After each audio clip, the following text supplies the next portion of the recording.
Welcome back to another episode of Soul Driven with Steph. I am so excited to be joined by our guest today. She's actually someone who I met through a very good mutual friend of both of ours, Miss Marianne Baldwin. So if you're listening to this, Marianne, thank you. Brittany and I met this past early in the year and just had some great conversation. And I just really love what she is doing and building for her community in Iowa and bringing small business owners together. So welcome to the show, Brittany Todd. Thank you so much for having me. And yes, hello, Marianne. I'm sure she is listening as she's such a dedicated human to anyone that she's friends with. So, yeah, thanks so much for the connection. Yes, I love it. So let's go back to your journey. I know you started in photography. So how did you begin your small business journey with photography, and where did that kind of lead you to new ventures? So, I started as a photographer. As a kid, I've always loved taking pictures. It's something I've always had as a hobby, entered in the county fair, but nothing really more than that until I went to college. And I applied to be part of the photography team photo bureau at Luther College as a sophomore at the beginning of my sophomore year and loved it. Loved getting paid to take pictures at sporting events, at concerts. I got to meet a couple of fun people along the way doing that as well. And after college, I applied to a few different jobs. And a fun fact about me that not a lot of people know unless they've heard me speak before, as I've never actually been hired for a full-time job. And so I always tell people, there are other options out there. And that's one of the reasons I came up with the phrase when the world tells you no, create your own yes, because I was applying for a lot of jobs right out of college as a hall director and wanted to go into residence life. And I went to basically a speed dating for hall directors. It's the Oshkosh Placement Exchange in Wisconsin, and you interview with all of the people you could ever possibly want to work with. I think I had 10 interviews in one day. Talk about emotionally draining. My first rejection was in my mailbox before I even finished my first round of interviews. And I was like, oh, wow, this is going to be a hard day today. And so I kept going through the process with that, made it to the final round at multiple schools. And we thought for sure we were going to this one school in particular. And I was like, didn't get this other one. I was the runner up, not a big deal. The next day, someone else called me. I was the runner up, not a big deal. We're going to this other school. Interview went well. On campus interview went great. My husband and I, we were about to be married. We're like, we're moving to this town after the wedding. Everything's great. Got a phone call and they were like, so everything went really well, but you're our runner up. And I was like, oh, okay, we're getting married in 2 months. Um, Neither one of us had a full-time job because we thought we were moving. So my husband hadn't applied for anything yet, in anywhere near here in Decorah because we thought we were leaving town. And instead, we were starting with nothing. He went to school for education, and without any experience, he wanted to be a PE teacher. There's only one per school, right? It's not like second grade and there's five in each district or whatever it is. And excuse me, he was like, "Well, I guess I could substitute teach." And I was like, "Well, I don't know what I'm doing, so here we go." So that was the first 6 months after graduation. I graduated in January, and that brings us to the summertime. I was nannying for a family at the time, but nothing that was like a career, nothing that was a salary. It was very part-time, just as I was basically waiting for Nathan to graduate and have our wedding and move. So I started taking pictures on the side. And the first time somebody asked me to do it, my boss from Luther, he was like, "Hey, these people are looking for engagement pictures." And I was like, "Okay, what do I charge?" And he's like, "What do you think you should charge?" And I was like, $50. He was like, $50. And I was like, "Yeah, I think that sounds good." And he was like, "No, that doesn't sound good." I was like, no, I think it does. It's my first one. Like, let's just go with that. I charged them 50. They tipped me. They gave me 75, which when you go by percentage, that's a very large tip, right? Yes. I think they knew that they were getting a steal of a deal with that situation. And then he referred someone else to me. And then this person referred someone to me. And I was like, this is a good side gig. I'm gonna apply to be a hall director again next year. It's all gonna be what I thought it was gonna be, and it's gonna be fine. Well, the next year came around and I was pregnant with our first son. And I was like, maybe a residence hall isn't the best place to raise a newborn. Like maybe post bar time. I mean, we'd all be awake, right? Like that would have been the pro to that. We all would have been awake at 2 a.m. But I was like, I don't know that that's for me, but this right now, maybe later, maybe we can revisit that. So photography jobs kind of kept coming in, and I started charging more of what I was worth at that time. The more knowledge that I had, the more equipment that I had, the more experience that I had. I just started offering different things here and there. Slowly started adding in weddings, which is extremely overwhelming when you've yet to be married yourself, right? And so that my first wedding was ended up being a month before we got married, Mhm. and I didn't know what was important in a wedding day yet. I barely even attended any at that point in my life. And it slowly just started building by referrals, word of mouth especially. I have hardly ever paid for any advertising.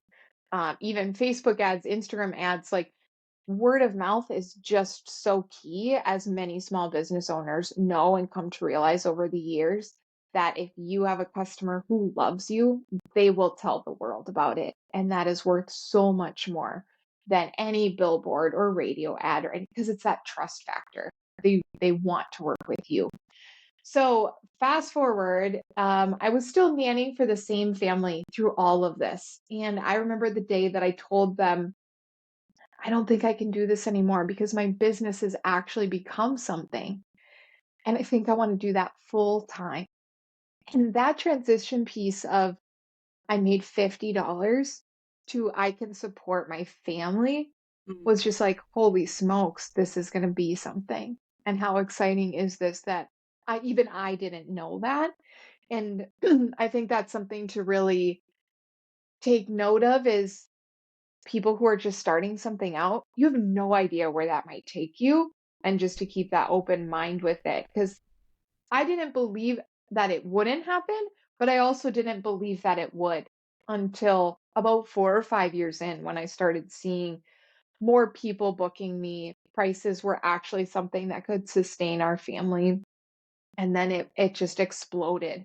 I would say about year 4 or 5, I was going from like 8 or 10 weddings a year to in the 20s and low 30s, having second shooters, having people shoot weddings without me, and then I was just doing the editing and the communication side of things and sending the team out. The amount of trust that you have to have in your team to represent your brand in what they say, in what they do, in the product we all deliver together.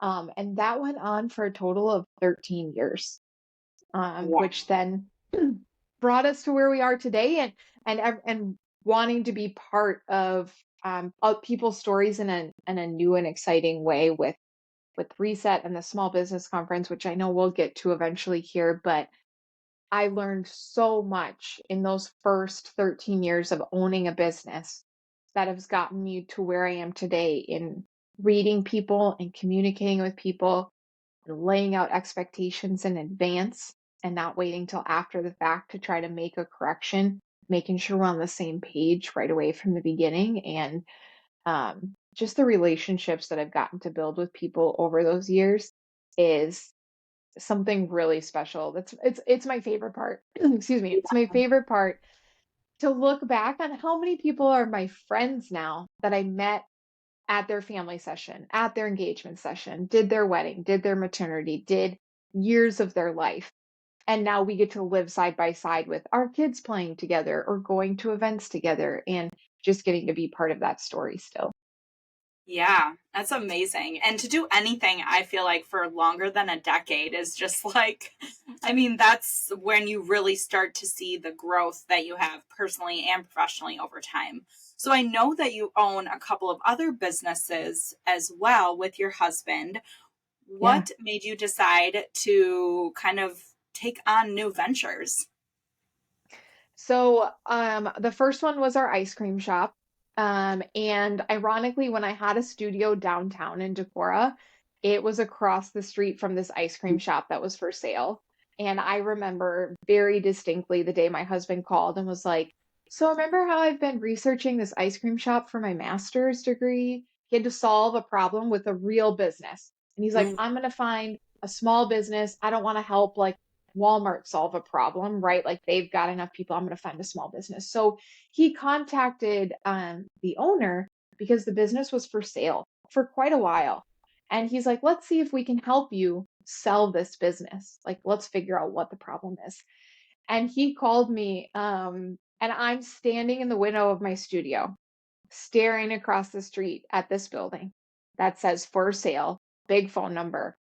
And he's like, "I think we are supposed to buy the ice cream shop." And I was like,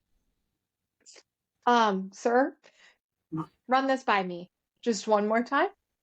I was like, "I think it's cheating if you solve the problem for your final exam that you're supposed to be helping this business owner solve." Right. And so he's like, "No, I think people don't understand the amount of time he's putting into this business without any form of advertising. None." Like his Facebook page was like, "We are open for the season today." And then the next post, "We're closed for the season. See you in March." Right.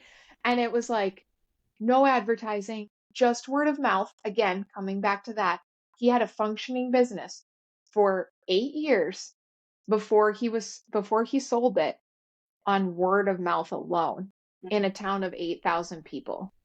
Right. And he literally built it from the ground up. Like this man literally built the building, put in the plumbing, refurbished the antiques that are in there, everything. And so um we joked around about it for a little bit, but I was like, "You're serious, aren't you?" He's like, "I am." He's like, "This man makes more in 6 months than I do as a year as a teacher." And I was like, "Oh, Yeah. okay, it's opposite, right? You work in the summer, you work March through November. Work is in quotes because you work 24/7 as a small business owner, but you have a storefront open March through November, closed during the holidays, closed during the winter months, Yep. time with your family that he wasn't currently getting with needing to supplement in the summer with other jobs, and Yeah. myself included. I think at one time we were together holding 7 jobs to Wow. collectively like pay all of our bills and develop a savings account. And so that was round one. And this is again PE teacher, health minor, then went to get his master's in business and leadership, management and leadership. And he's like, "We should buy an ice cream shop." And I was like, "Okay, I'm a numbers person. I'm a visual person. When it comes to that, show me it's going to work. Show me how it's going to work. We'll figure out the rest. But if you can prove to me that like financially, we're not going to struggle while we figure this out, then let's take a stab at it. Let's give it a shot." So that's how we ended up in the food industry at all. And we purchased that business in 2017. We were going to have both our boys in school that fall, or the next fall. So we started in May. We purchased it in May. We had our first season. Holidays come around, and that's when we found out we were expecting our third son, which was a surprise in so many ways. We can talk about all the failed birth control options in a different episode. But we were very set on, for now, two is what fits in our home. We may adopt someday. This is what we're doing. And then we found out we were going to be starting all over while we now have a business that needs us in it.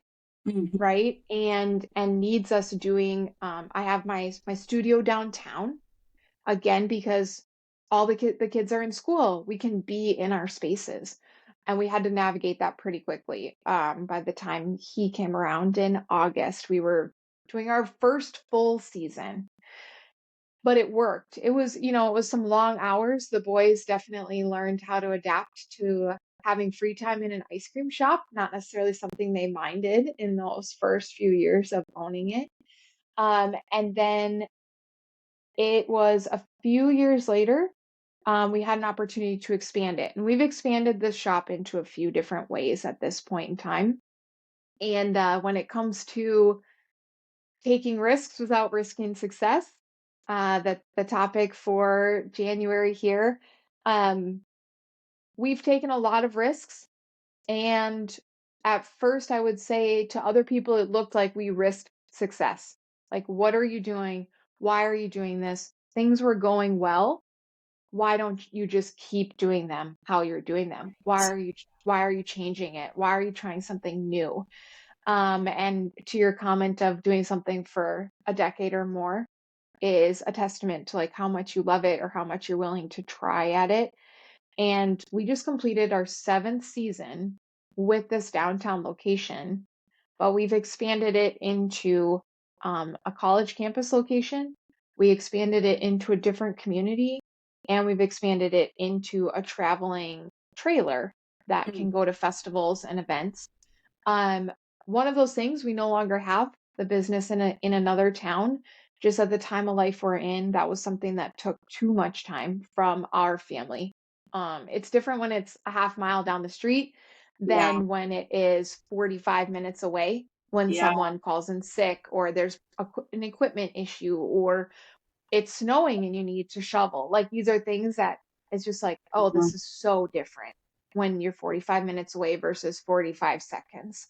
And there's a lot more to that part of the story as well, but that is something that was like, man, we weren't even there for 2 years and we had to close the doors after I just had a successful business, still did during that time, right? I know how to run a business. He knows how to run a business. On the outside, it looked like to these people, we were new to this community. Man, they didn't even make it 2 years. They must not know what they're doing. Or is it the community? Or was it the food? Or was it? There was just so much that went into that. And it was a very long discussion of why we shouldn't be in that community anymore. And like I mentioned, for the betterment of our family right now and the ages of our kids, it was time to step back from that. Um, which when you run a business conference for small business owners and you teach them how to successfully run a small business, it is extremely difficult to get on social media and tell people you have to close a business. Well, I think And that's how we connect, Brittany, because I did the same yes. thing and I've been in the thick of that for the last probably year and a half too. And being someone who, just like you, run a business conference, have this community of female small business owners to say, hey, we tried this thing. It ran its course. It was good while it was. But sometimes it's not, like you said, it's not something that you can even change or fix. It's maybe just like, this isn't working for me anymore. It's not that the Hmm. business itself isn't viable. It's just not working for my family, like you said. Or for me, it was just, this isn't what I want anymore. I actually want to expand into different industries and do new things. And I can't put all of my energy into those new things if I have something else that I still need to pour into, you know, Yeah. day after day or week after week. But that's like the beauty of the seasons, right? Is like we have seasons of businesses and seasons where things serve us in such a beautiful way, and then they don't. And like that's just Right. life. So, but it Yeah. is so hard to admit that, I think, because you feel like not only are you letting down other people, but for me, I felt like I was letting down by not making the decision, I was letting down myself. So it was like Hmm. either let down other people or let down myself, right? At Right. the end of the Right. day, doing what's best for you and your family is ultimately, you know, what you have to do, but it doesn't make Right. it any easier to try to No. explain it or to just even find peace with it within yourself. So tell us a Hmm. little bit, because one of my questions was, what is the biggest challenge that you've overcome? And I would, maybe this is it. Go into it a little bit deeper and tell us, like, just give us the glimpse into the behind the scenes of what that looked like for you in that season. Yeah. There's a lot that goes into starting a business, expanding a business, closing a business. Mm-hmm. You could say at the end of the day, it wasn't making enough money, right? Like it was losing money in full transparency for a long time. And we tried everything. We tried different forms of advertising. We tried collaborations. We tried different hours. We tried expanded hours. We tried concising the hours and days, even of like, make them crave it all week long, right? And we're just going to be open Thursday to Sunday. Um, if something is making you a lot of money but doesn't make you happy, I feel like there's a way that you can make it work of, well, I'll just hire a manager or I'll hire a store, whatever, and I'll just scale back and pay everybody else. And then here's my owner's draw. Um, but it wasn't even that anymore. And I didn't realize it until after we closed. The first few days that I woke up, that I didn't have to check my phone immediately to see if something was wrong at the shop, I was like, oh, this is what it feels like to really be present. Like and that's not a phrase I use very often, to be honest. Like, I feel like being present looks different for everyone. And as someone who works from home and had our kids full time through their whole first 3, 4, 5 years of life, depending on the kiddo and when they went to preschool, being present isn't just like I'm sitting here and I'm looking you in the eye and I am engaging in conversation, because what's happening in the back of my mind could be totally taking over this conversation right now. Right. Being present could also be, hey, I'm going to edit some pictures while I'm talking to you, because that pauses any distractions in the back of my mind, because I'm looking at what I'm editing and now I'm talking to you, right? So I realized after the fact, and my husband was wanting to close the shop probably 6 months before I was. Um, I'm a very, not that he's not, but I'm a very empathetic person in the sense that I will often choose other people's emotions over my own. And that's one of the things that I'm really working on is, it might hurt someone's feelings if I don't go to their event, but is it worth it for me to be there and just be thinking about, can I leave now? That doesn't help anybody at the end of the day, right? So, same with this business. I kept holding on for the people in the community. And I thought I was holding on for myself and this concept of, I run a small business conference. I can give people the connection they need to solve any business problem. Essentially, that's the goal of Reset. You need financial assistance? Let's get you in touch with this person. You need workforce assistance? Let's get you in touch with this person. You need marketing assistance? Let me help you with that, right? We had all of those pieces. And for some reason, combining them together, it wasn't working. And I'm still not exactly sure why. Um, but stepping away from it was one of the most emotional things that I've ever gone through, because I called every staff member personally to explain to them, and they were all high school, college students. Like, none of them were doing this for survival mode to pay bills. It was all just like extra spending money. But we develop a community in our businesses, at least we attempt to. And from what I can tell so far, it's working. We see our staff members hanging out outside of work, and especially in a really small community. I think the population of Fayette, Iowa, is less than 1,000 people if you don't include the college. So when your staff members are all the same age and there's nothing else to do in town, even their school wasn't in the town, the college was, but the high school wasn't. they spent so much time in that space. And so I wasn't taking away a job from them. I was taking away their safe space to hang out and to have friends and to gather and to study and to, spend their free time. And that was the hardest part, Mm. was I was still going to have that in my community. I can still have that with the friends I have here. Um, they they didn't have other options.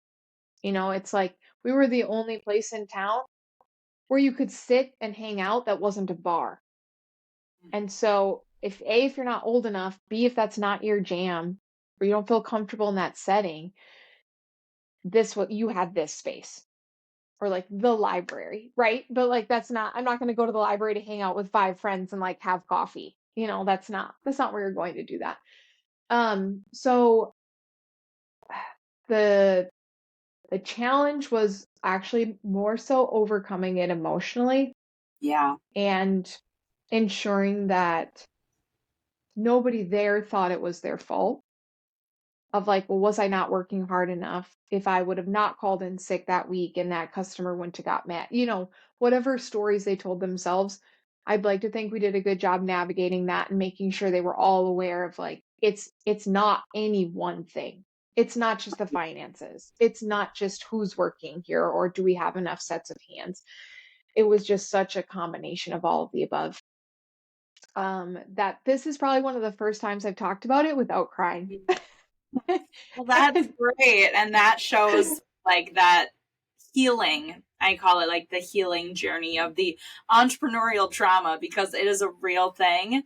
And it's Yeah, not something that I feel a lot of business owners openly talk about. And I personally feel like that's part of my reason of going through it because, like, yeah, just being transparent. And I think for you coming out on the other side as well, like, I'm always trying to pull the threads like, okay, why did I go through this? What did I learn?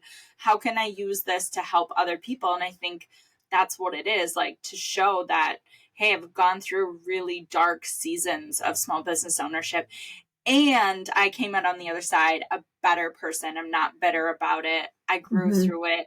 And I think sometimes we need those things to challenge us or just not work out like we wanted them to in order for us to right. find what we're actually supposed to be spending our time and energy doing. And, Hmm. pulling back from that one location for you or me pulling back my energy from my first business has only allowed me to grow in new ways and new areas and new Right. businesses that are just more fulfilling me in this season of life that I'm in. So it's Hmm. hard to see that when you're in it. And like you said, the emotional piece of it, I think, is the hardest part Yeah. because it's not something you want to talk about or can even talk about without crying. And eventually you will be able to, and it'll be one of the best stories that you'll probably be able to tell. And I think it really allows you to have that sympathy and empathy for the business owners that are in that season because we will all be in a dark season at some point. Maybe it just Right. takes us a long time to get there, but we're all going to have those like highs and lows. And I think if you don't have them, you're not relatable and you can't really truly put yourself into someone's shoes to give them that sound wisdom and advice that you're going to be able to give now to say, hey, I've been Hmm. there. It didn't work out. I was so heartbroken about it, but I came out of it. I made that decision and I did this, this, and this after the fact. And like, I just think it's a way to connect with people on an even deeper level. Yeah, absolutely. And it's been almost exactly a year, or it's just over Ooh. exactly a year. My time hop popped up to tell me December 7th was when we announced that we were going to be closing the location. And I'm like, wow, that has been the longest, shortest year of my life. Like, Yeah. I was like, oh, it's only been a year. Like, it seems years in the past. Mhm. Um, but like you said, the opportunity that came is the final business in the piece of our puzzle right now. Um, December 7th, we closed our door, or we announced we closed our doors. We closed them, I think it was December 23rd, like just before Christmas. And we kind of, clearanced it all out. We did what we could, went and did Christmas with my husband's family, came back and like packed it all up and drove it the rest of the way home. But February 8th, I got a text message literally 2 months later that's like, hey, when you get a minute, I need to talk to you about something. I don't know if you've ever gotten one of those messages, but I was immediately like, I'm going to the principal's What? office. What did I do wrong? Who did I make mad? Is someone gonna cry? Like, and I don't know why. Like, I've never had an issue with this person ever. I don't know why that was my first instinct. And it was the owner of Mill Street Mocha, and she was approaching us because she said our business grew more than we expected, faster than we expected. Her and her business partner Michelle, Deneen and Michelle, um, they started Mill Street Mocha as like, it sounds crazy, like a side hustle. Some people, start things in their home. They built a drive-through coffee shop in a community that didn't have one, and it just exploded. And they have other full-time jobs. They are in the grandchildren side of life where Whoa, they are yeah. just wanting to like love on these kids They don't and want to be take them and working every spoil day. them. Yes, no. And so they thought this was going to be like, it's going to do what it does. We're going to go have coffee and go on walks. And after our full-time job, Saturdays, we'll talk about the business. And they were like, it was growing so fast. They were there 7 days a week, one or the other, Wow. and doing their full-time jobs. And then in January last year, they decided that February of this past year, I mean, they closed on Sundays. And right after they made that announcement, they reached out to us and they said, we gave first dibs to the coffee roaster himself, because he is the one in charge of all the coffee happening in this space, right? But he wasn't wanting to expand in that way, as there's other ventures happening in their business at the time, and we had helped them from the beginning. We had meetings with them, through, my knowledge of small business ownership and all the different people that I'm connected with in the community. We were set up to meet with them about how should they market this? How should they set it up? Here are some of the problems we're running into. Is this normal for building or for advertising, or what point of sale should we use? And so Nathan and I met with them multiple times. And then they'd run a special and they'd say, how would you advertise this? Or what are your thoughts? And that was for, the first year and a half plus the 6 months beforehand when we were just meeting with them.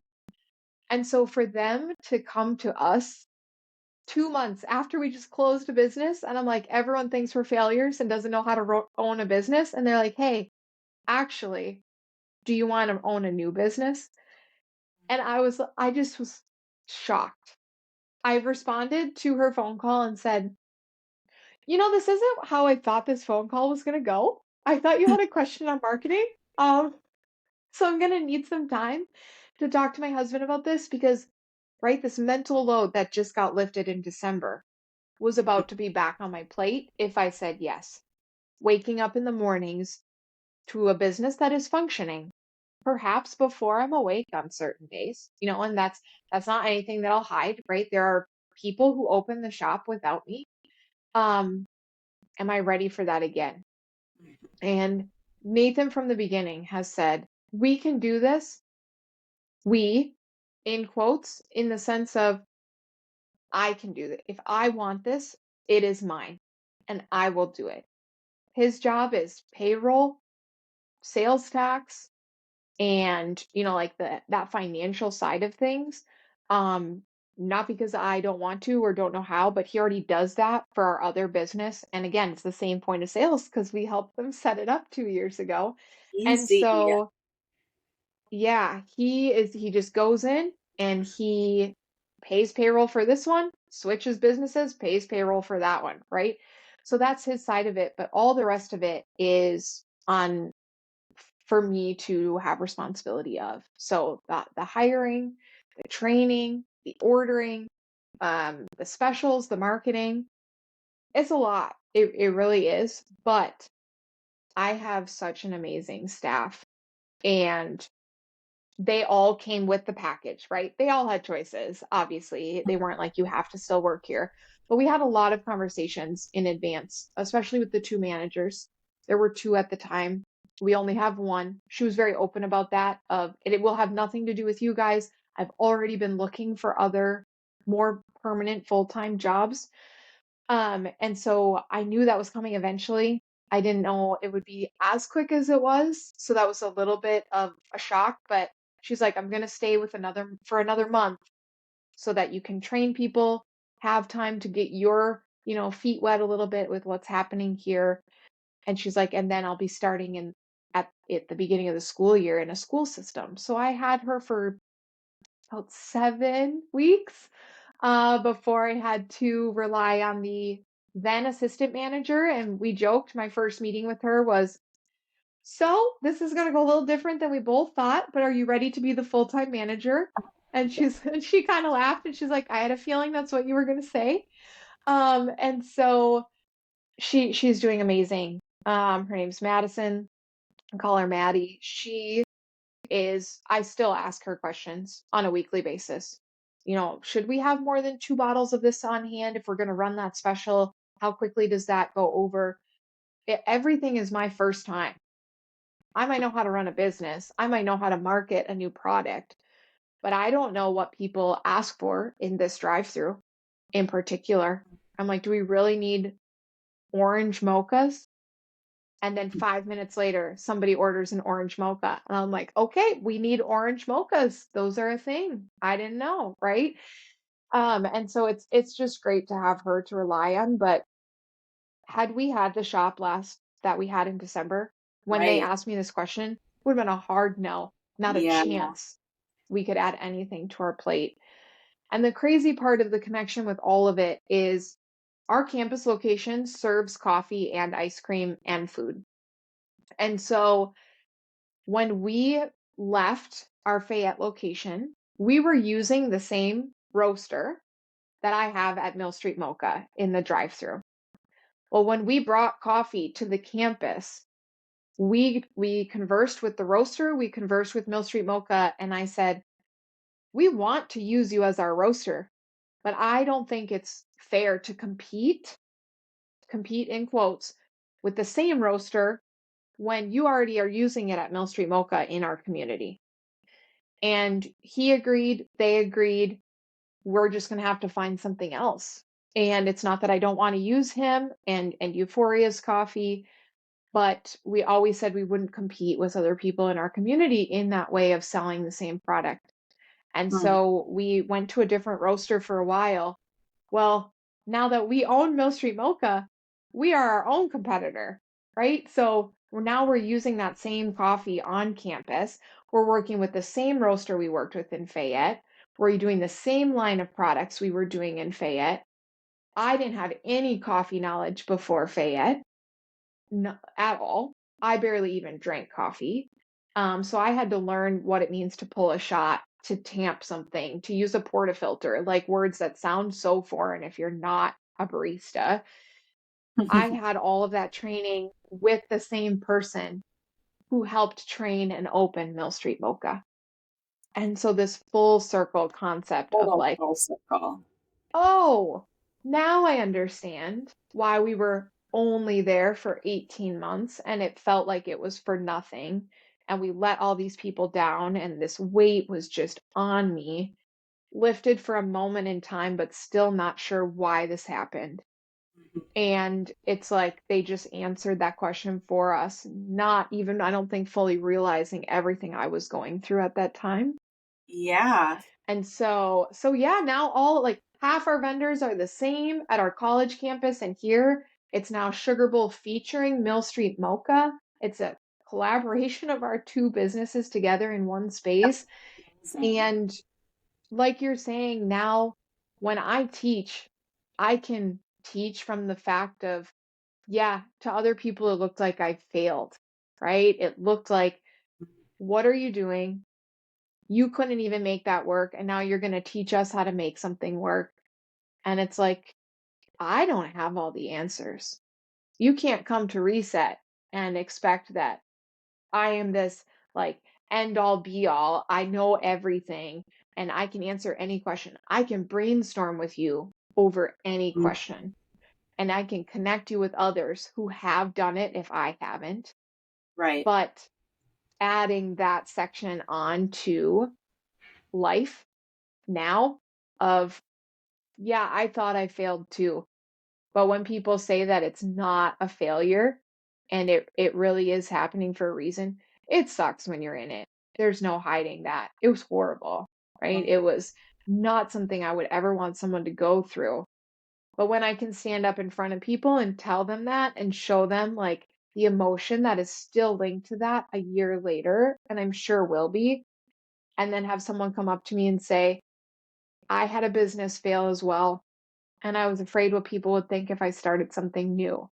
And I was Mhm. like, we can spend all day thinking about what other people think of us. We can spend all day thinking about what other people say about us, but we are the ones living with our truths, whether or not they know the full story. So you might Right. as well go out there and do what it is that you are wanting to put your energy into and gesturing to you for those who are listening, like you knew that's not what you wanted to do. And it doesn't mean it was easy. It doesn't mean that you just decide one day, like, gonna close the doors, gonna try something new, hope you'll come along with me. Oh, Like, no. life is so easy. Look at all this money I have to invest in a new business. That's not, I'm guessing, not at all. That's not at all what we No. were thinking. And it's very much like, are people gonna even come and shop here? Or are they gonna assume like, well, let's see how long this business lasts. The other one only lasted so long. Right. Yes. And I think we are like absolutely our own worst critic of just, I mean, the thoughts that we have in our head are probably way worse than what anyone else is even thinking, anyways. Right. Right. But it doesn't mean that it's not there. So being able to Mm-hmm. kind of shush some of those thoughts and just continue to move forward, anyways, even when you're not confident or, that whole imposter syndrome of doing something new because you've never done it before or Yeah. something, your previous experience, it didn't work out the way you hoped, so that can often cloud your confidence to do something new because, well, that didn't Mm-hmm. work. So this might not work either. So let's talk a little bit about your topic for the InnoVision webcast. So it's small business strategies I almost said July, January 4th. Not July, January 4th. Sooner than that. There we go. Yeah. One of our speakers for InnoVision. So this is a webcast that'll be online. Anyone can stream it anywhere. And you are speaking to how to successfully take risks without risking success. So what can we expect to learn from your session? So I feel like the title kind of gives it away. And a little bit about what we've talked about so far today of when it comes to planning out where you want your business to be a year from now, 5 years from now, 10 years from now, that's going to look very different to everyone if we're all given the same plan in front of us right now. If everyone who is listening is given this page that says, here's the supplies you're given, the money you're given, the staff you're given, plan this business for a year from now, 5 years from now, 10 years from now. Which I'm even hesitant at this point in life to plan anything past a year from now, Yeah. because we joke with our tax accountant that every year we say this is the year everything will be the same as next year, and then we show up every year and we're like, so we expanded our business, we bought a business, we sold a business, we Yep. have this other new thing, right? And so this year we said we're not even going to tell her that anymore. We're just going to pretend everything will be different next year, and then maybe it won't be. But even if we take the business a year from now with everything laid out in front of us, there will be something similar in everybody's plan a year from now. I'm assuming everyone will still plan to be in business a year from now. My guess is people aren't going to look at this and say, well, that business is going to fail. I'm going to sell it in 6 months, right? So we're all going to have that in common. What I really encourage people to do is to find the thing that isn't already happening in a similar business and try it. And a simple example I can give, and this isn't unique to just us by any means, but in January of 2020, we had an intern who helped us design our first apparel line and for an ice cream shop. Okay. She spent the month doing polls on Instagram, people casting votes. Which design do we like best? Which colors do we like best? Do we want sweatshirts? Do we want t-shirts? And she created this sense of excitement. Her name's Riley. And at the end of that month, we purchased our first round of apparel for an ice cream shop. That was our big investment that year. Take note of the date we did that. January of 2020. Right. Yes. We invested in boxes of apparel that 4 days before we could open our shop for the season, we found out we can't open our shop for the season. So the state shut down on Sunday. We were supposed to open on Friday. And now we have boxes of apparel that people have never touched before, have never seen in real life, can't try on. And somehow we need to sell that because it's already ordered and it's sitting in our living room. Right. Yes. Right? So that was when we did our first video with it, we did a live video, we showed it off, we tried stuff on, we told people what size do I usually wear, what size am I currently wearing in this video. We had our then 2-year-old put on adult size sweatshirts. He looked like Yoda, just waddling around the house, like with the arms just dangling around. And we sold apparel in a live video that people had never seen or touched or tried on before. Yeah. Maybe don't start with that, right? Like maybe don't start, but we didn't know. We didn't know when we were designing it. Everything was just like, we don't know what this COVID thing is. Everything's fine. It's still far away. We're Yep. placing our order, still far away. We're getting closer and closer to opening day, and we're like, what is going on? Nobody knows. Nobody knows what's going on. Mm-hmm. But to this day, that same apparel, same colors. We introduce some new colors every year, but some standard ones that are just tried and true, sell out every time. That same sweatshirt design is in our shop 4 years later. It'll be back in this spring when we reopen. It often sells out in certain sizes and is essentially then free marketing and advertising for your business. Anything with your business on it is free advertising. Again, do we pay for advertising? Not anymore. We did a billboard once. I don't think we sold one of the product that was on the billboard for the 2 or 3 months that it was on there, because it was a new item and nobody knew that it was ours. They couldn't tell by that recognition, right? And so instead, we're like that word of mouth. It would be better for us to do an apparel sale and get 100 sweatshirts in circulation in our community than it is to invest in this, or this, which for some people, social media marketing works really well at advertising and paying for ads. That's just not something that we have chosen to do because we choose to do it other ways. That would be just one example of we did all the research for it. We didn't just buy the apparel. We didn't just design it ourselves and plop it out in front of people. They were part of the process. And Yep. they were excited about it because they had chosen that design. They had been voting on colors. They had been voting on styles. And then when it came out and they wanted to be one of the first people to own something they were a part of, that's where it became more unique. Do you think about any big box store? You don't get to go in there and ask them, could you design this t-shirt and sell it I would really like to buy one. We just go and we just purchase whatever is there, or we Yeah. come back the next time. We keep searching for that one item we're looking for. But here it was like it was a community thing. And you could vote from anywhere. You don't have to live here to vote, right? You Mhm. were voting on social media. So that was a risk though. Even before we knew people Right. couldn't Yeah, because you're come and buying try it a on, product. Yeah. right? And You're you're not just just buying a couple hoping that it t-shirts, sells. right? And you Yeah, can vote all day long on social media about I want to try your hamburger at the local shop, right? That doesn't mean you're going to go for lunch and get it right then and there. We just had to exactly. trust that people were as excited as they were leading on. And that's proven to have been a successful thing for us.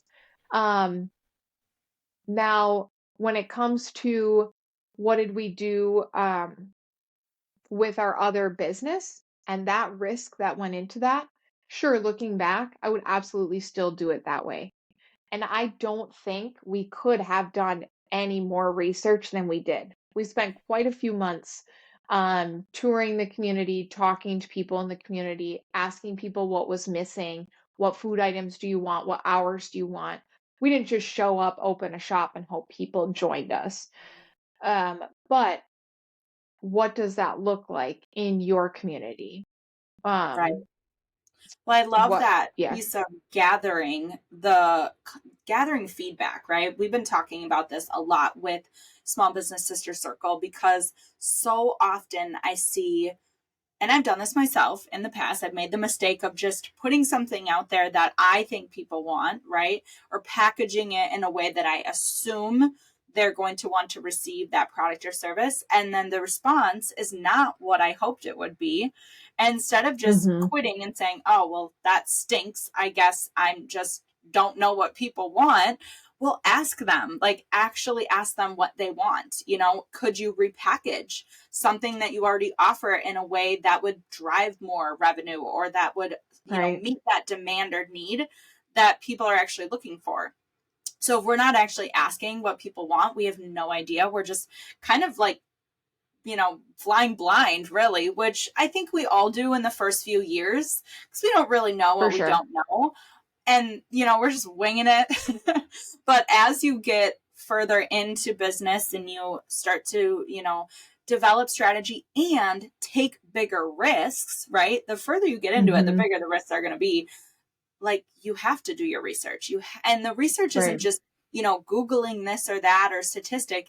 It's literally, like you said, going out into your community or being on social media, being actively engaged with your community online and in person, and asking for that real time feedback, opinion, input, and then you deliver what they're looking for and actually get the results that you want. Mm-hmm. Yeah, and I think, in the write-up for the presentation, I had mentioned there are certain things in the business world that are proven to work, right? And are proven to make profit. And if you don't do that, if you don't know your cost of goods, Mm-hmm. you can't price something accurately. You can't just Right. hope a drink sells it'll sell at $2 a piece. You bet it will. And you will have an insane amount of sales that day, but you're not going to have any profit. Right. And you're going to lose money. It doesn't matter how many of them you sell if you don't know your cost of goods going into it and that cost per drink.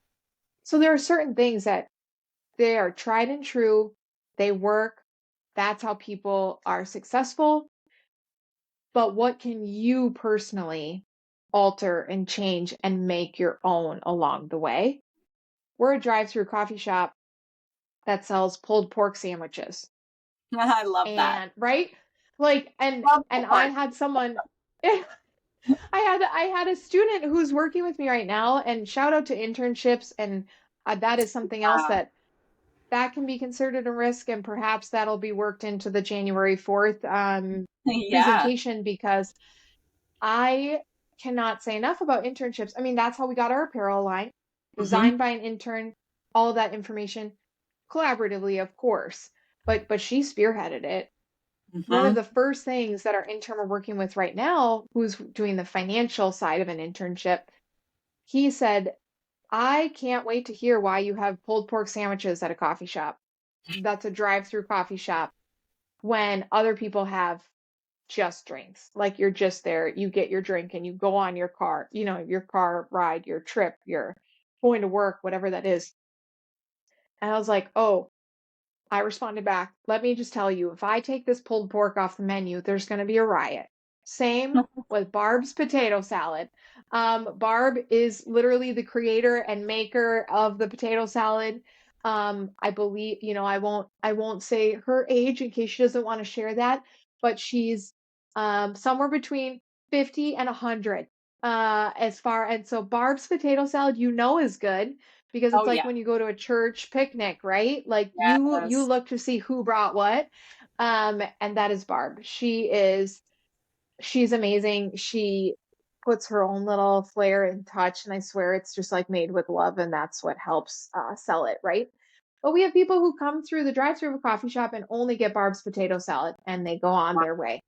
Yeah. And these are not. This is not your standard coffee shop, right? And so all of the expansion items going into it for us with now myself as the owner has been very carefully considered and analyzed of okay, what is selling, what isn't, and when I add something in moving forward, which I'm really excited because a few of them are getting added this week. So by the time we get to January 4th, I'll be able to talk more freely about some of the things happening during our big 12 days coming up here. Everything has been carefully analyzed and considered of can it go out a drive-through window without spilling? Can they receive it well on the other end? Can they travel with it? And has anyone ever asked about something in that category? Because I can think it's a great idea, but if nobody else has ever shown interest, is it actually going to sell? Or is that just me hoping I have a great idea that I can put out into the world and expand that way? So, yeah, I'm really excited to bring a lot of that to the table. And, if it's something that people want to send me some questions in advance, I would be happy to take some of those thoughts into consideration when planning this out of, hey, here's a risk that I'm wanting to take and I just can't find that missing piece. I think it really just comes down to back to old school paper pencil pros and cons, gut Yeah, I was just going instinct. to ask, are you going to give us some of the strategy of like, here's how I would sit down Yeah, and look at this risk and what are, pros and cons and reflecting on, what am I going to gain? What is this going to take away from? Is it going to right. complement things that I already do? What's the Yes. time commitment? What's the energy? Is it a lot of upfront and then it'll like run on its own? Or is it just something that I'm going to have to continuously pour into? Like all of those questions, Mm-hmm. I'm Yeah. sure we'll be able to tap into with your session. So I'm so excited. I do want to ask before we wrap is tell us about Reset. What is it? Where did it come from? When is it? All the details. Yeah. So, I'll do the very short version of this because I feel like it can take an hour in itself to go through all of that. But that same January 2020, my husband and I went to a business conference. Actually, it was November of 19, and that's where we got this fire and this energy of what can we do with our business in the off season to bring something new to the table in 2020. It was going to be our year, Stephanie. I 2020 was going to be know. our year for so many people. But in particular, we were just like fired up and excited to take this business that just a couple years before, right, had zero advertising and marketing, was very just like every day was the same. There were no specials, there was nothing added. It was the same thing for 8 years. What can we bring to the table that will only bring more people in and will make it even more welcoming? That is just such a huge part of everything we do, that everyone is welcome in our spaces. If you are respectful to the people in our building, we will be respectful to you. And that's all that we ask, right? No matter where you are, even if that's in the drive-through, anyone and everyone can come through that drive-through. The moment you're disrespectful to the staff, we're going to have some kind words with each other. Thankfully, we've never had to deal with that, right? So we're on fire for what we're bringing to our business this year. We were already marking our calendars for the 2020 conference that was going to take place in November of that year. We had the days booked off, everything was set. We already had parents lined up to be babysitters, all these things. As the year trickled on, it was pretty obvious that it was most likely going to be canceled in person, but I thought for sure they'll do something virtual, right? They already have all these people hungry to come, and now we're feeling lost about what the heck is going on. Right. And then they canceled it, and they canceled it completely. They were just like, there is no conference at all. And I was working with a small business counselor at the time through Northeast Iowa Community College, which is a free service. And I looked at her and I said, if they're going to cancel this conference, then I think we need to bring a business conference to Northeast Iowa. Not everybody can travel like we had the opportunity to travel as cheaply Yep. as we did it. Um, we budgeted for that. We made that work. We counted it as our like couples vacation that year. We're super exciting people. Um, and my mom could come watch the kids. You know, there wasn't a lot to invest except our Yep. time, and we were closed because it was the off season. So we weren't Yeah. hiring extra staff. The stars just aligned for us. And I said, that doesn't work for everyone. We're in a childcare desert right now. We finally have a new facility being built, but the majority of people in town, if you are literally, when you find out you are expecting, you have to be on a wait list for childcare here. And that's, that's about 18 months before you actually need it. Right. And so people don't have an opportunity to just drop their kid off at daycare for an extra 2 days next week. That's not a thing here. So we don't have the childcare. We don't even have an airport. We have to drive an hour for Wow. that if you're going to travel, right? And so I was like, how do we bring all of this knowledge and energy and excitement here? And I said, I think I'd like to host a conference. She's like, okay, so like next fall, next summer. And I was like, no, this year. She's like, it's May. And I was like, I know. So we better get going. Like, we Yeah. got to get this started. And so at the time, I had created Reset Bingo, and it's regroup, reevaluate, energy, stress relief, enhance your surroundings, and try today. That's the acronym. And I created these Reset Bingo cards that anyone could play virtually with us, whether you lived in an apartment or in a house, whether you lived alone or with a family, in the country or in the city. Like, we created all of these different activities that were like, text somebody today that you're thinking about them.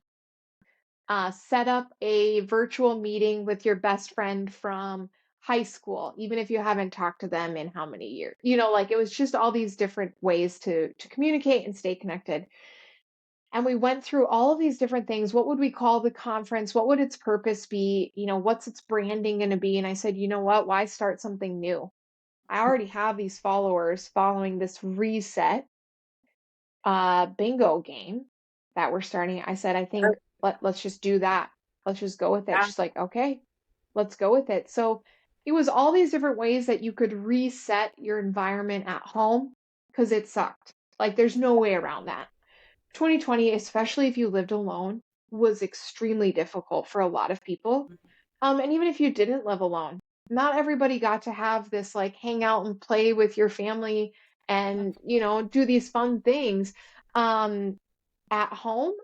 And so that was just my way of like, but you can be connected here. If you're searching for someone, I'll hang out with you. This community will hang out with you. So we already had that. So that's how Reset, the conference, was born.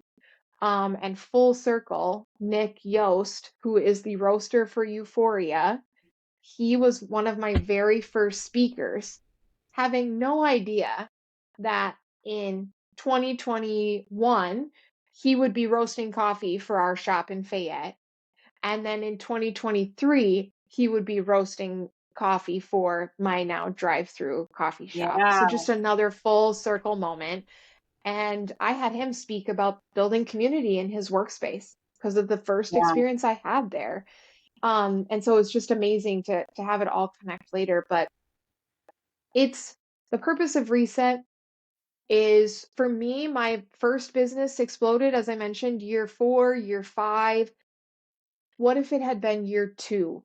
What if I had known year 1 the people that were out there who could help me, who were free to work with, the people that were out there who are very low investment, and what does it look like to invest in someone or something that can help your business, and how to figure out what a return on investment is, and where that can come back to you personally and your business financially in its growth, whatever that looks like. Um, and one thing I mention a lot, like growth mindset, right, is something that a lot of people strive to have. And we talk a lot about expanding our business and growing our business. And I think the misconception there is that it means more of something, right, for your business. And I fully agree it means more, but what if it means more for you as the person running the business?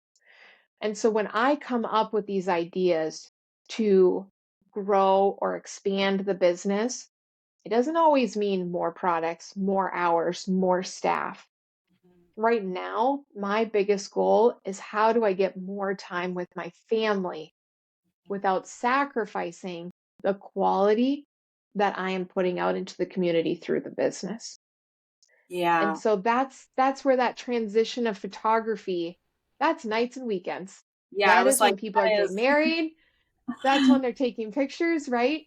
And when you have kids that are in and not even just when you have kids, right? Like that's even when date night happens. Mhm. That's when family of reunions happen. That's when your friends want to get together. And I was realizing like I put in a lot of hours in those first few years. And Yeah. thankfully, our kids don't remember me being gone as much as I did because it was in a really early part of their life. But this third time around, I was like, I'm not doing that again. I don't want to not remember certain things because I was just so tired or working so many hours. And so this time around, it was, how do I get more time with my family? I closed my storefront and worked from home again. And renting out the storefront space to someone else allowed me to bring in the same amount of money, but take 4 less weddings that year and Yeah. every year after that, right? So that expansion was actually me stepping back and having someone else have that space and that opportunity for their business. Um, and so likewise, like when it comes to you need to be better than last year. You need to be more efficient than last year. You need to be maybe you don't. And that's really what it comes down to with reset is regroup, reevaluate. What do you want? Not what do other people want for you? Not what are other people saying you need? But if you take a step back and you're like the excitement for what I created in that business 5 years ago, 10 years ago, last year isn't here and I'm exhausted. I'm physically exhausted. What do I want in order to be the best person, spouse, mom, coworker, boss, whatever that is for you? And I say person first always, right? Because you're gonna have a lot of other people in your life, but you're the only person that wakes up with you every day. Mhm. For your entire life, start to finish, you're the only person that's in every single day of it. And we have to put ourselves first if we're gonna teach our staff how to be the best version of themselves, if we're gonna teach our coworkers, our kids, whatever that looks like. We have to start with that regroup, that reevaluation. What is my purpose? What is my purpose with this business? where am I wanting to spend my time? And especially this time of year, when we're surrounded by holidays and family gatherings and friend opportunities and all of these options, we can let the responsibilities weigh on us and control us, or we can be in control of where that presence is, where that mindset is, what we're letting take up space and energy and time. And so growth and expansion, that could mean expanding the time you have at home Yeah. and growing the relationships around you. Totally. And that's where we align too, Brittany, is just that intentional, I call it intentional entrepreneurship. I think in the early years, there's a period where you do have to hustle and grind. And that is kind of Hmm. the expectation when you start, right? But then you reach a point where, and I see it happen all the time, I've experienced that burnout myself, where it's just you lose your passion because, yeah, you don't have any time for yourself or you don't get to enjoy the time with your family. And, we take these journeys into entrepreneurship to gain more time back, right? That's ultimately we want, Hmm. is the freedom of business ownership. But when you don't actually build a business that allows you to have that freedom, you actually Right. feel trapped and like you are chained to your business. And I know I felt Hmm. like that towards the end of owning my first business. And that was not what I intended it to be. So being able to step back and say, yeah, I think my actual mantra for moving into 2024 is less is more.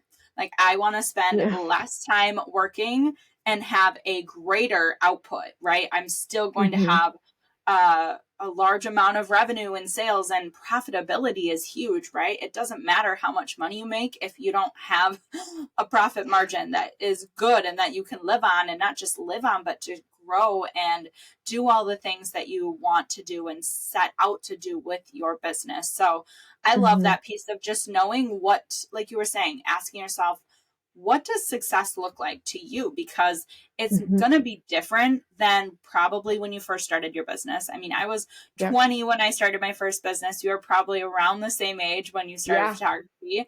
And Yep. what you thought of success at that point is way different than your version of success right now, because you've Right. changed and grown. So, of course, that's going to evolve.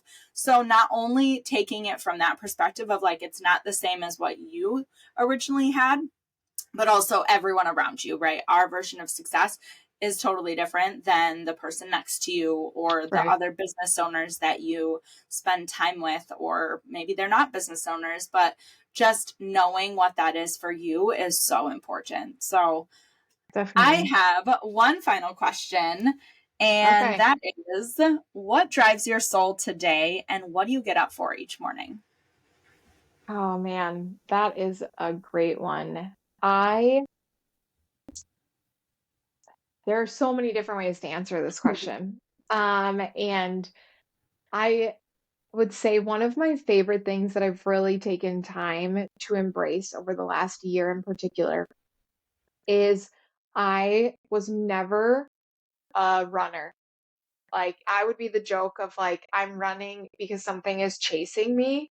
And it was always a form of punishment, right? So it was never something you did for fun. And I very slowly over the last year and a half, I've started doing that. But with running, I have seen so many more sunrises in the last year and a half than I have in my entire life. I have had so much more energy in the day on the days that I run. I'm not dragging in the afternoon. Um, but it's also been that little bit of time I have for myself, that I can verbally and physically show the family this is my time. You can come with me. You can come with me at any point in time, and I will run at my 10-year-old's pace, which he likes to sprint at the end and save it all when I am like huffing and puffing, so he can win at the end. But it really just comes down to those little appreciations that I wasn't prioritizing in those first Yeah. 5, 10 years, even like I thought I was. I thought I was really appreciating the opportunities, the people, what I was seeing around me. But now it's just taking those few extra minutes in the morning, granted when it's warmer outside. I'm not a winter runner. This is a tough time of year. I agree Um, with you. It's so hard. I try to say it could be worse if we were in Alaska or something. I don't know. But just to like really soak it in, I'm Mhm. just so thankful for the beauty that is Decorah. And we live in a valley and we're surrounded by a bluff that changes with the seasons. Yeah. And I'm like, people vacation here, right? And Hmm. I can navigate these trails for the first time in my life. I can run through the woods here for honestly a couple, maybe 3 miles. More than that's an accident. I've gotten lost, but I can navigate that space and go back home again. And I live here. Like I live in a place people vacation to, in a community that is just so beautiful. And the irony of it all is I say like any problem can be solved with like a cup of hot coffee and some conversation. And so just taking time to appreciate that cup of coffee, the people around me, and literally what I'm looking at as I have that, those are the best days.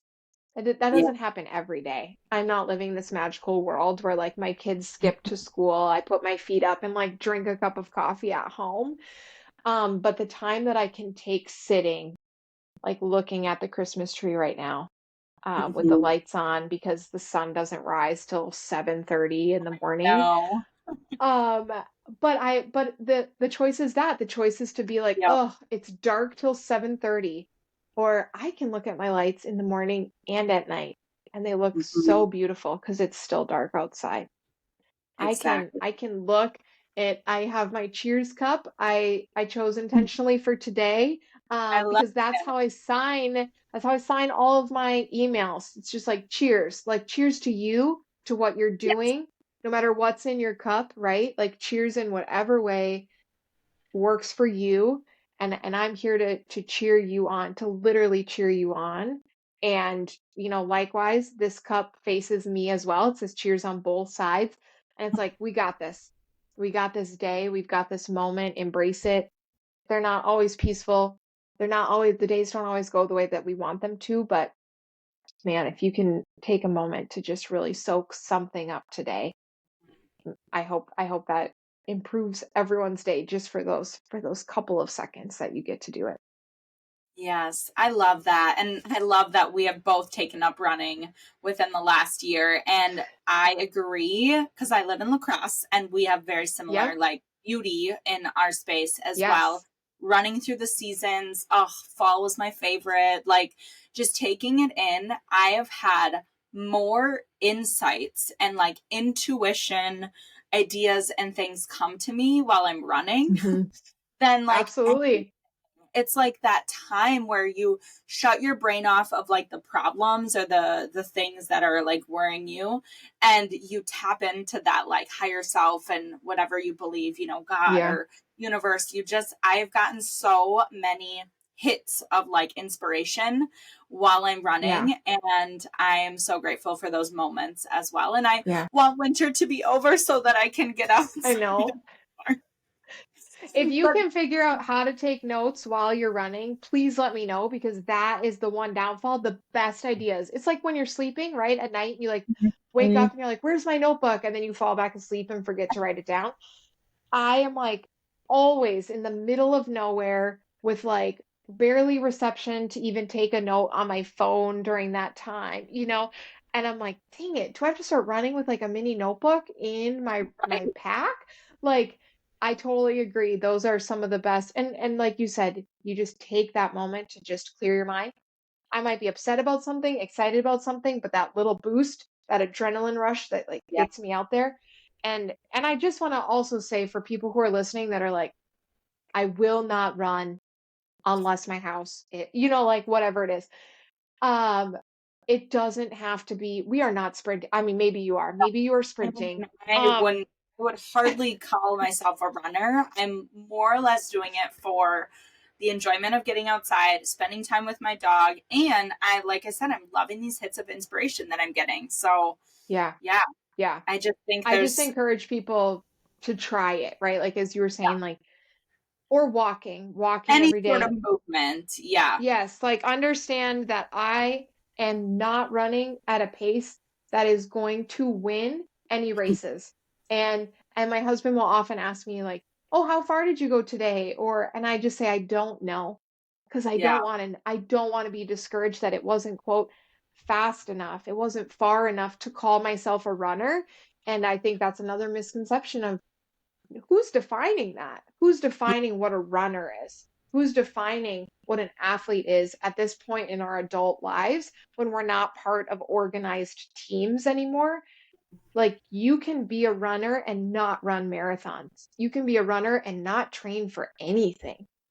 It's Mhm. just a way to get out there and move and take care of yourself in that Yeah. way.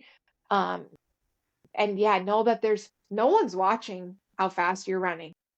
Most No. people driving past you are like, wow, good for that person. Yeah, And it doesn't exactly. matter. You could be basically walking and they're like, better you than me. I'm driving in my warm car right now. Yep. And it's like, yeah, do it. Just go out there and find a partner or find an accountability person or that can either virtually do it with you or you can just check in or that you can actually physically go run or walk with. It's just there's no rules. And Right. that's the part And I love I love about that it.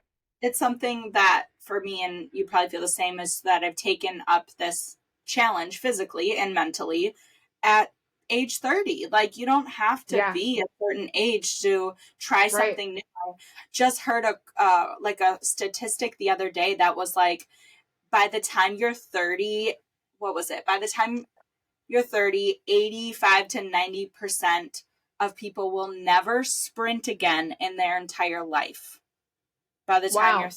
30. Which I was like, wow, that is sad.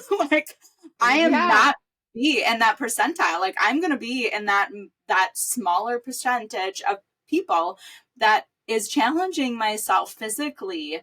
And Right. so, yeah, all of this to say, just like, it's not even just the physical benefits, it's really the mental and the challenge and the 100%. time to just regroup, get some new ideas, inspiration, get out in nature, connect back Mhm. to yourself and your higher power.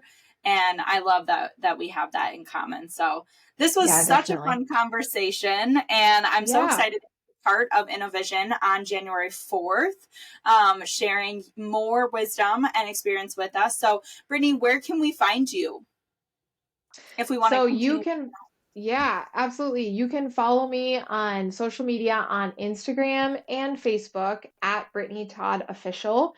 Brittany is Brittany,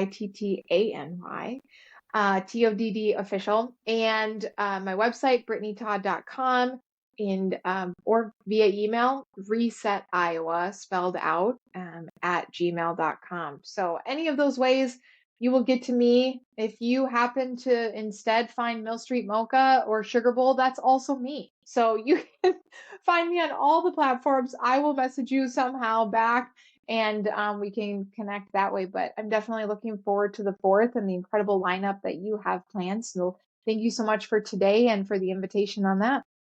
Absolutely. Until next time, keep following what drives your soul.